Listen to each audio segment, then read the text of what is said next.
અમદાવાદના જુંડાલ પાસે મર્સિડીઝ કારે એક્ટિવાને ટક્કર મારી એક્ટિવા ચાલકને ગંભીર ઈજા થઈ છે। ઈજાગ્રસ્ત રમણ પટેલને સારવાર માટે હોસ્પિટલ લઈ જવાયા। અકસ્માત પછી રસ્તા ઉપર લોકોએ ચક્કાજામ કર્યો। અકસ્માત બાદ મર્સિડીઝનો ચાલક કાર મૂકીને ફરાર થઈ ગયો છે। હાલ તો પોલીસે સ્થળ ઉપર પહોંચીને તપાસ શરૂ કરી છે। આ મર્સિડીઝ કોના નામે છે, કાર ચાલક કોણ હતું એ તમામ માહિતી મેળવવાનું પોલીસે શરૂ કર્યું છે। મર્સિડીઝ કાર ચાલકે એક એક્ટિવા ચાલકને ટક્કર મારી ત્યાંથી તે ફરાર થઈ ગયો। એક્ટિવા ચાલક ગંભીર રીતે ઈજાગ્રસ્ત હાલતમાં અત્યારે હોસ્પિટલમાં સારવાર હેઠળ છે। મર્સિડીઝ કાર ચાલક કાર મૂકીને ત્યાંથી ફરાર થઈ ગયો છે। પોલીસ હવે જાણકારી મેળવી રહી છે કે આ કારના માલિક કોણ છે અને કાર કોણ ચલાવી રહ્યું હતું। એક્ટિવા ચાલકને ગંભીર ઈજા થઈ છે। ઈજાગ્રસ્ત રમણ પટેલને સારવાર માટે હોસ્પિટલ લઈ જવાયા। અકસ્માત પછી રસ્તા ઉપર લોકોએ ચક્કાજામ કર્યો।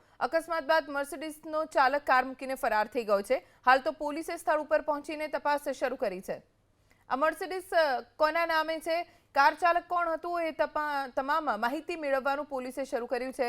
મર્સિડીઝ કાર ચાલકે એક એક્ટિવા ચાલકને ટક્કર મારી ત્યાંથી તે ફરાર થઈ ગયો। એક્ટિવા ચાલક ગંભીર રીતે ઈજાગ્રસ્ત હાલતમાં અત્યારે હોસ્પિટલમાં સારવાર હેઠળ છે।